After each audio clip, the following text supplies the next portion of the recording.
This is Jeff Hirsch live at the courthouse. Thanks a lot, Jeff. He gets hazard pay for that type of thing. Now, we were speaking with an expert in sports law. Let's go back to that. Ed, sorry for the interruption. You can understand what's going on today.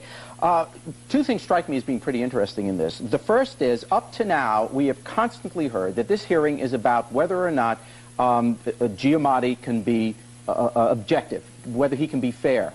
But what Judge Nadel was saying is that now comes the hearing 14 days from now, or July 6th, actually, 10 days from now.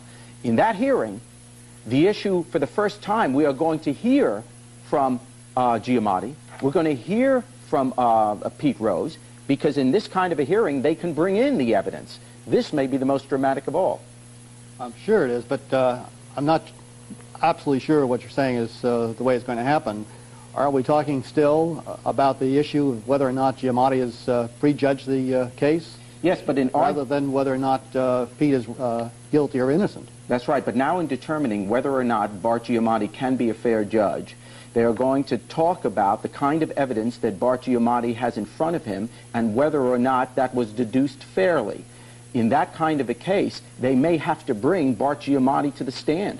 In other words, Judge Nadel may well say, okay, the only way I can find out if Bart Giamatti is going to be fair is if I can face him eye to eye and look at him and ask him these questions. Well, once Bart Giamatti starts bringing up some of the issues in this particular case, then it seems the door has been opened. And we, just as Bill Cunningham had said, we may very well see the issues joined in this preliminary injunction.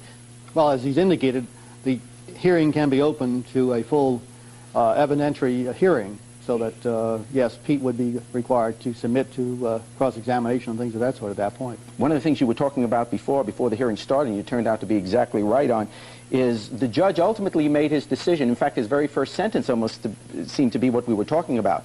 He concluded at this point, without judging Pete Rose, whether or not he gambled or not, he determined that a 2-week delay would not irreparably harm Major League Baseball. But without granting the order, it could irreparably harm Pete Rose.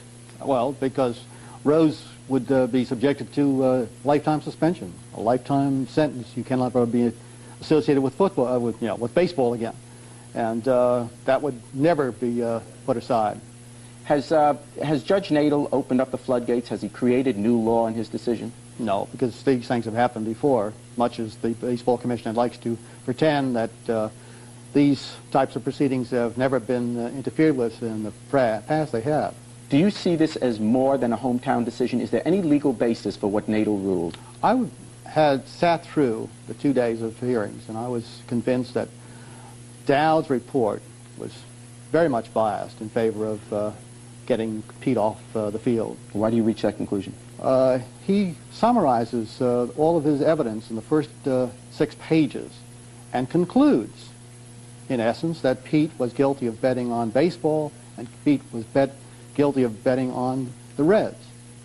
Okay. And then he goes on to explain that in the next 219 pages. Okay.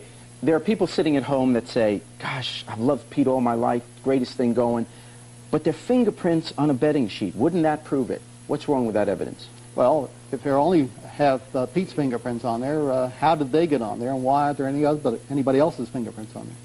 The person who supposedly took that information from Pete's house would have to have had his fingerprints on the document also, unless he did it without, had done something in advance, put on a pair of gloves to avoid his fingerprints showing up on that particular document. So, in conclusion, you find that Judge Nadel's decision has merit?